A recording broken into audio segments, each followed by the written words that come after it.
from the Weekend Gardener, and today I have a gardening tip for you. Now, a lot of people go out and buy fertilizer, and whether you are an organic gardener or not, and while that is one approach, did you know that you have the makings for fertilizer in your own kitchen?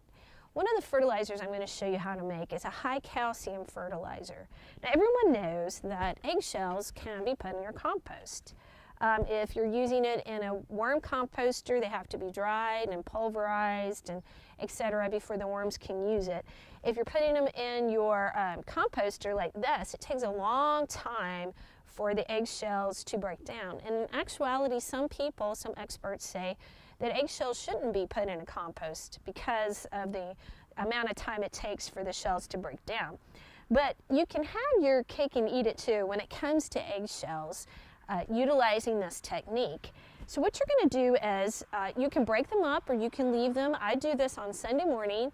And my family has a big breakfast. We have lots of eggs, and I'll just put it in a container, an old pot like this, and then I'll pour hot water. And now it needs to be hot water. It needs to be boiling hot water, and I'm going to pour it and cover the eggshells. And then I'm actually just going to let that steep for several days, or when I need to water my plants. And when I need to water, I'm simply going to either pick out the eggshells since I left them in large pieces, or I'm going to strain them in whatever approach I want. And I'm going to utilize that water to water my house plants. Now, it is a wonderful high calcium type of fertilizer that your house plants would love, and you don't have to worry about salt buildup that you can have happen when you use commercial fertilizers.